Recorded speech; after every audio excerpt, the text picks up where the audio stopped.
Assalamualaikum warahmatullahi wabarakatuh. Salam hebat dan luar biasa untuk teman-temanku yang hebat, teman-temanku yang kreatif, teman-temanku yang inovatif, komunitas Ratu Lisa di seluruh Indonesia, mahasiswaku bahasa dan sastra Indonesia.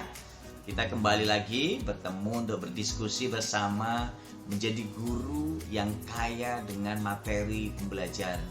Nah, begini, sebagai calon guru dan dosen abad 21, kita memang harus memiliki kompetensi hard skill dan soft skill.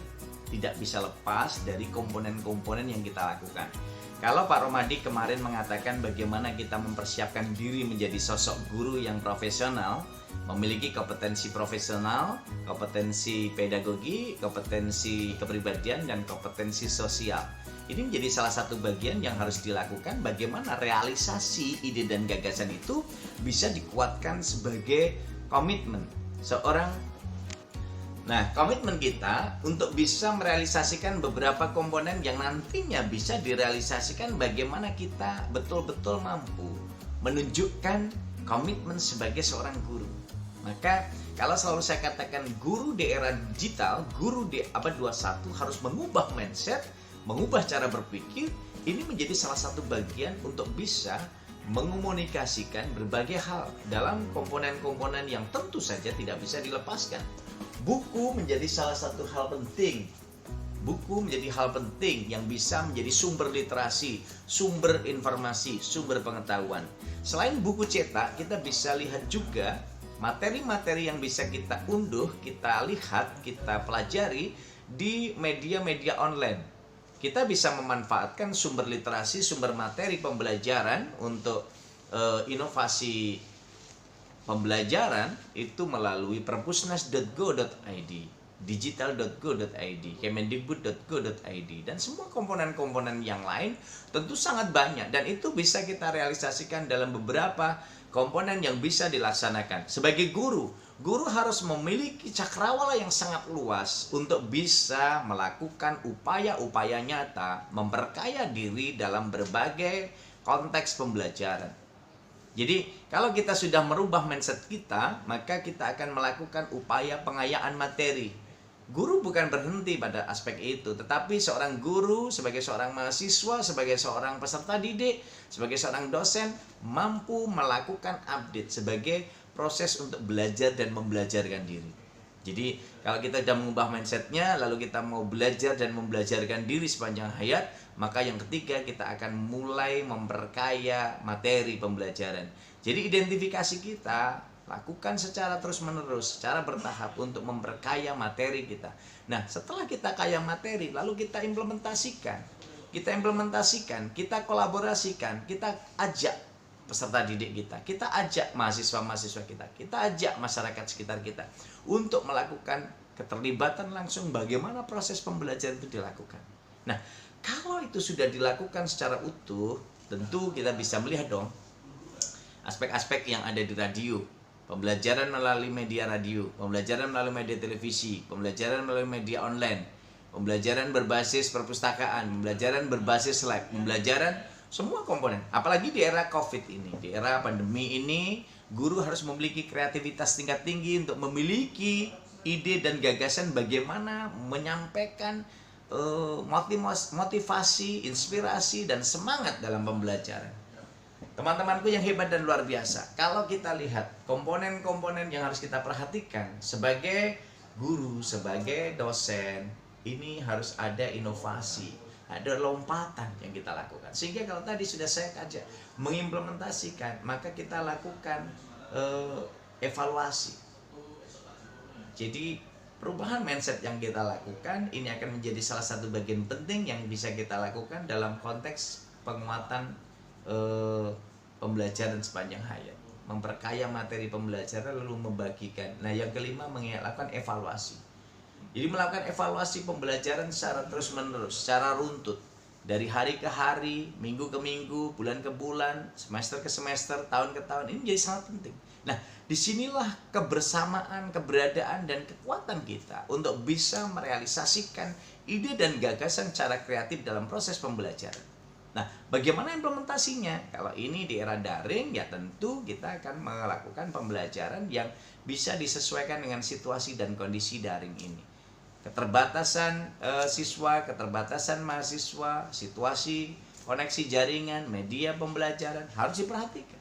Nah, inilah kekuatan yang harus dibagikan, kekuatan harus dikonsolidasikan sehingga guru, peserta didik, mahasiswa, dosen akan bisa saling memahami dan akhirnya mampu memberikan kontribusi yang nyata dalam kehidupan. Disinilah kekuatan kita sebagai sosok guru, sebagai sosok mahasiswa, sebagai sosok dosen, sosok masyarakat, semua memiliki komitmen dan kewajiban untuk memberikan dan mewujudkan pendidikan untuk seluruh masyarakat Indonesia. Bergantung pada kompetensi, bergantung pada profesi yang kita jalani. Oleh karena itu, teman-temanku yang hebat dan luar biasa, komunitas Ratu Lisa di seluruh Indonesia, seluruh masyarakat yang senantiasa memberikan dedikasinya, mendukung program-program pembelajaran dan pendidikan yang diadakan pemerintah, mari bersama-sama kita bergandeng tangan bagaimana kita bisa menopang, mendukung integrasi antara proses pembelajaran yang dilakukan oleh sekolah, ranah orang tua, ranah masyarakat sebagai laboratoriumnya, sehingga 3 media pembelajaran ini akan bisa kita wujudkan secara sinergis.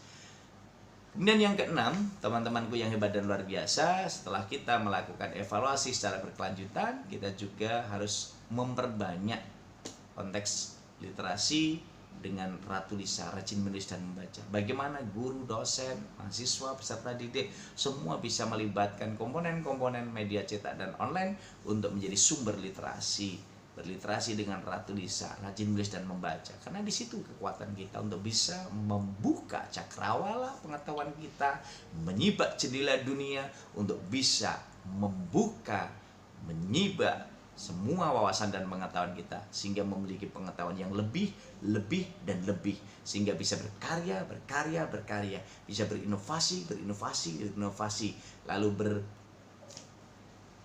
berproduktivitas yang tinggi.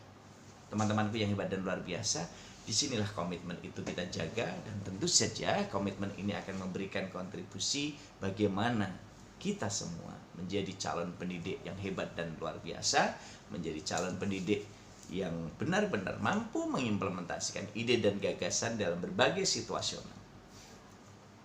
Tugas kita memperbanyak bahan bacaan, memperbanyak wawasan, memperbanyak pengetahuan, dan itu menjadi salah satu bagian penting yang harus kita lakukan secara utuh. Saya kira itu yang bisa saya sampaikan, dan semoga ini menjadi bagian penting yang harus kita realisasikan dalam perkuliahan untuk bisa membuat inovasi pembelajaran secara kreatif, inovatif, dan produktif, dan ini menjadi bagian kebersamaan kita. Selamat berliterasi dengan Ratu Lisa, rajin menulis dan membaca untuk kemajuan dan kejayaan Indonesia. Bersama saya Muhammad Rahmadi. Salam sukses dan luar biasa. Assalamualaikum warahmatullahi wabarakatuh. Assalamualaikum warahmatullahi wabarakatuh. Saya Nina Kwina Hadi Putri, mahasiswa S3 Pendidikan Bahasa Indonesia Universitas 11 Maret. Setelah kita menyimak penjelasan dari Bapak Dr. Rohmadi, sekarang saya akan menyampaikan beberapa hal berkaitan dengan kompetensi guru abad 21. Guru profesional abad 21. Guru abad 21 bukan hanya pengajar yang menguasai materi dan mampu mengajarkan dengan baik, tetapi juga dapat menjadi agen perubahan dalam lingkup pendidikan yang berimbas kepada peningkatan kompetensi pedagogis dan karakter positif pada peserta didik. Selain itu, guru-guru juga dituntut mampu mengembangkan pendekatan dan strategi pembelajaran yang sesuai dengan perkembangan lingkungan sebagai kompetensi guru abad 21. Guru abad 21 dapat ditinjau dari 3 sudut pandang, yakni sudut pandang aktivitas pengajaran dan administrasi pendidikan, diri pribadi, serta psikologis. 4 kompetensi guru yang harus ada pada kompetensi guru abad 21 yaitu kompetensi pedagogik, kompetensi kepribadian, kompetensi sosial, dan kompetensi profesional. Kompetensi pedagogik yaitu kemampuan yang harus dimiliki guru berkenaan dengan karakteristik peserta didik, dilihat dari berbagai aspek seperti fisik, moral, sosial, kultural, emosional, dan intelektual. Kemampuan yang harus dimiliki guru berkenaan dengan aspek-aspek yang diamati, yaitu penguasaan terhadap karakteristik peserta didik dari aspek fisik, moral, sosial, kultural, emosional, dan juga intelektual. Kemudian, penguasaan terhadap teori belajar dan prinsip-prinsip pembelajaran yang mendidik. Ketiga, mampu mengembangkan kurikulum yang terkait dengan bidang pengembangan yang diampu. 4. Menyelenggarakan kegiatan pengembangan yang mendidik. 5.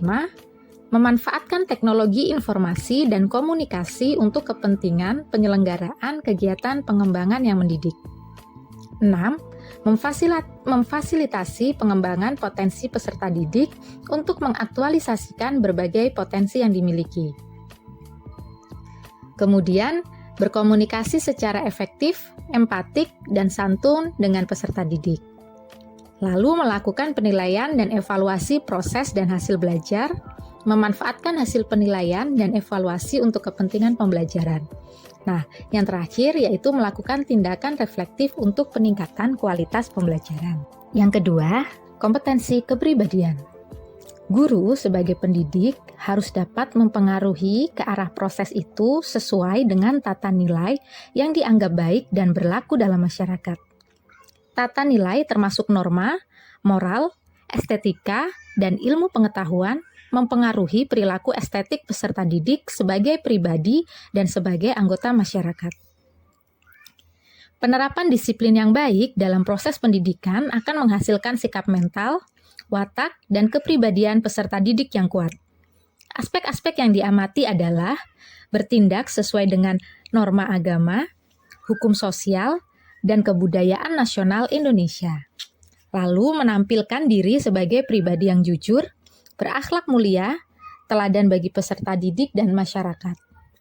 Kemudian menampilkan diri sebagai pribadi yang mantap, stabil, dewasa, arif, dan juga berwibawa.